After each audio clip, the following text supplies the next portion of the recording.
La docteure Maryse Gay est spécialiste en santé publique et en vaccination, de même que professeure à l'Université de Sherbrooke. Bonjour, docteur Gay. Bonjour, Madame Bégin. Alors, on nous annonce un autre délai dans la livraison des vaccins de Pfizer, mais quand même, on nous assure que les 4 millions de doses qui ont été promises d'ici la fin du mois de mars nous seront livrées de toute façon à temps. Est-ce qu'on peut en avoir l'assurance ou si on va continuer à nous annoncer d'autres délais? Écoutez, je ne suis pas dans le secret des dieux. Bon, les vaccins qui sont promis, il y a des contrats là-dessus. Je ne connais pas la teneur précise de ces contrats-là, mais on peut espérer que ces doses vont arriver parce que les doses devraient être produites, d'après ce qu'on comprend. La compagnie Pfizer a mis une pause pour justement améliorer sa capacité de production et pour vraiment être en mesure de répondre de ses engagements. Oui, donc c'est on peut l'avenir espérer qu'on... qui... L'avenir qui va nous le dire, oui. Bon, Mais quand même, si je peux me permettre, on a eu des doses avant Noël, ce qui est merveilleux parce qu'on pensait en avoir seulement en 2021. Donc, voyons ça plus du côté du verre plein plutôt que du côté du verre vide. Sur le nombre de doses de vaccins qui peuvent être extraites par fiole que nous envoie Pfizer, pour le moment, au Canada, on en extrait 5, mais Pfizer nous dit qu'on peut en extraire jusqu'à 6, ce qui ferait évidemment plus de vaccins à donner à plus de monde. Santé Canada étudie actuellement cette possibilité-là.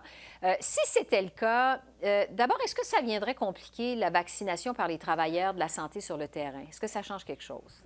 Pas du tout. On fait de toute façon les estimations ou les rendez-vous et on fait vraiment tout en fonction des 5 doses qui sont disponibles. S'il y a une 6e dose, et même déjà avec ce qu'on fait sur le terrain au Québec, entre autres, on peut parfois avoir une 6e dose dans la fiole. Donc, si cette 6e dose-là est disponible, bien, tant mieux, on l'utilise, on vaccine le plus de personnes possible, mais on fait toutes les estimations en fonction de 5 doses. Et cette 6e dose-là, c'est pas une dose moins bonne. Au contraire, là, c'est que dans le processus de production et le processus où on met un diluant dans la fiole, il peut arriver qu'on puisse avoir 6 doses. Donc, Ouais.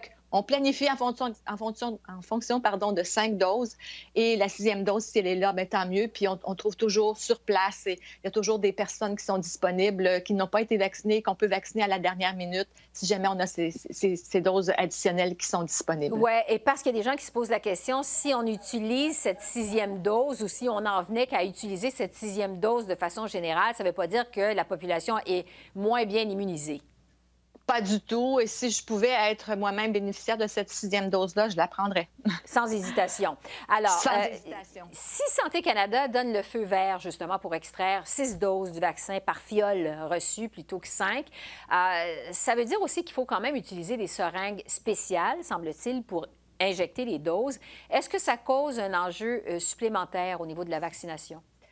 Bon, écoutez, moi, je ne suis pas la personne qui est responsable ou qui gère l'achat de ces seringues-là, mais chose certaine, avec le matériel qui est disponible jusqu'à maintenant, on est capable de faire une vaccination tout à fait adéquate et tout à fait selon les règles de l'art. Sur l'opération de vaccination au pays de façon générale maintenant, bon, la semaine prochaine, en plus des 79 000 doses de Pfizer, c'est prévu que le Canada va recevoir plus de 230 000 doses du vaccin de Moderna. Ça veut dire quoi pour la suite des opérations? Bien, ça permet qu'il y ait une répartition équitable à travers le Canada et aussi la question avec le vaccin Moderna qui donne plus de possibilités. Il est moins fragile relativement, bien que les deux vaccins soient assez fragiles, mais donc Moderna est un peu moins fragile, donc ça permet de faire des expéditions à des endroits plus éloignés, par exemple, et aussi ça permet de transporter les doses, donc on peut aller vacciner sur place, par exemple, dans des résidences pour personnes aînées. Oui, donc les opérations de vaccination vont se poursuivre telles que c'est prévu. Jusqu'à maintenant, Dr. Gay, il y a 2,3 de la population canadienne qui a reçu au moins une dose de vaccin et 0,1 qui ont reçu les 2 doses au complet. Vraiment, ça semble minime à ce stade-ci. Le premier ministre Trudeau se dit toujours confiant qu'il y a une majorité de Canadiens qui vont être vaccinés d'ici le mois de septembre. Est-ce qu'on peut demeurer confiant que ça va se produire? Bon, le seul facteur limitant présentement, c'est vraiment la disponibilité des doses. Pour tout le reste, on a tout ce qu'il faut pour administrer. Donc, quand on aura les vaccins, oui, on pourra vacciner la majorité des personnes qui vont vouloir l'être. Et on sait qu'avec la vaccination contre la grippe à l'automne, à chaque année, à travers l'ensemble du Canada, on vaccine des proportions très importantes de personnes. Donc, c'est pas notre capacité, c'est vraiment la disponibilité du vaccin. Alors, dès qu'on a le vaccin, on va pouvoir tout mettre en œuvre pour vacciner les personnes selon l'ordre de priorité qui est établi dans chacune des provinces. J'aimerais vous entendre sur les délais pour administrer la deuxième dose des vaccins. Au Québec, on le sait, on a étiré cette période jusqu'à 90 jours, donc pour administrer la deuxième dose. C'est pas nécessairement ce qui est recommandé par les fabricants. Est-ce que c'est une bonne stratégie? Oui, c'est une stratégie que j'endosse entièrement.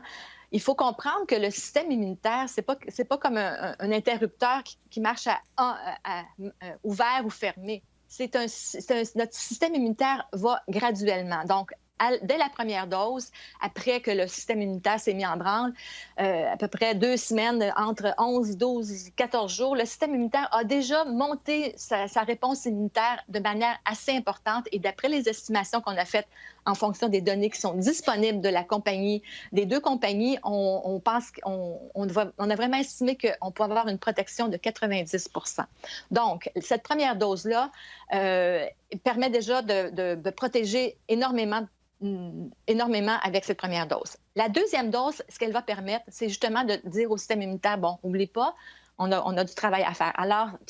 Et c'est pas après la première dose que le système immunitaire il dit, bon, ben là, moi, j'ai rien à faire. Au contraire, tout ça continue. La deuxième dose va permettre plutôt de permettre une immunité à long terme, donc une protection à long terme. Alors, l'idée en arrière de ça, puis tout ça s'appuie sur de la science, sur des données. C'est pas une gageure où on tournait les coins ronds, Ouais. Bien au contraire. C'est vraiment appliqué sur de la science. On dit on vaccine le plus grand nombre de personnes avec une première dose et la deuxième dose avec la disponibilité plus grande de vaccins.